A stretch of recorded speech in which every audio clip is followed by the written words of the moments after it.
Clay is used on everything from toilets to spaceships and has been in continuous use since the dawn of human history. In this video, I will explore just what clay is and what makes it so amazing. We can look up the technical definition of clay in the dictionary, and that says sediment with particles smaller than silt, typically less than 0.004 millimeters. But that doesn't begin to cover the miracle that is clay. Clay is a magic material with several specific properties that make it so. The first item is plasticity. That's when you can mold clay into various shapes. Seems simple, right? But if you think about it, can you name even one other common, naturally occurring material that can do this? No, I got nothing. Which brings us to the second magical property of clay, and that is that after it dries, it will maintain that shape. This property allows people to create usable tools, containers, houses, and all manners of useful things from clay. The third magical quality of clay, and this is a big one, is that once that dried form is heated up over about 600 degrees Celsius, it becomes more durable and permanent. This quality, combined with the previous two, really makes clay useful for humans, because once they can create this permanent, durable form, they can start using it for water storage and for cooking. Imagine for a second that you were God and you wanted to give humans a gift like this to help them make their way on the earth. You would need to make sure it was available no matter where people lived. And clay is one of the three main types of soil, and as such, it is found almost everywhere on earth.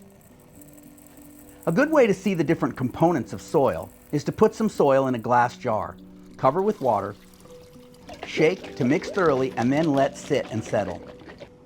The different components of soil will naturally settle into layers, so you can see them. This demonstrates the amount of clay, sand, and silt in any soil. All right, let's look at clay's big brothers for a second, silt and sand. These components of soil are classified based on their size. Silt is larger than clay, sand particles are larger yet, and then of course there's gravel, which is even larger. Can you do similar things with these materials? You certainly can mold wet sand or silt into shapes. Have you ever made a sandcastle? But what happens when that sandcastle dries out? It begins to fall apart because sand does not have the second property of clay we talked about. It will not maintain its shape when dry. The same can be said of silt. Also, firing these materials over 600 degrees Celsius will not make them into a permanent, durable form. So what is it that sets clay apart from these other components of soil? The truth is that the technical definition of clay, particle size smaller than 0.004 millimeters, doesn't do enough to define clay. Clay is not just about particle size, it's also about particle shape. Let me show you. If you look at sand or silt, the grains are irregular in shape, like this. But clay particles are flat, and that allows the particles to pack more closely together. So close that the particles are drawn together by a variety of forces.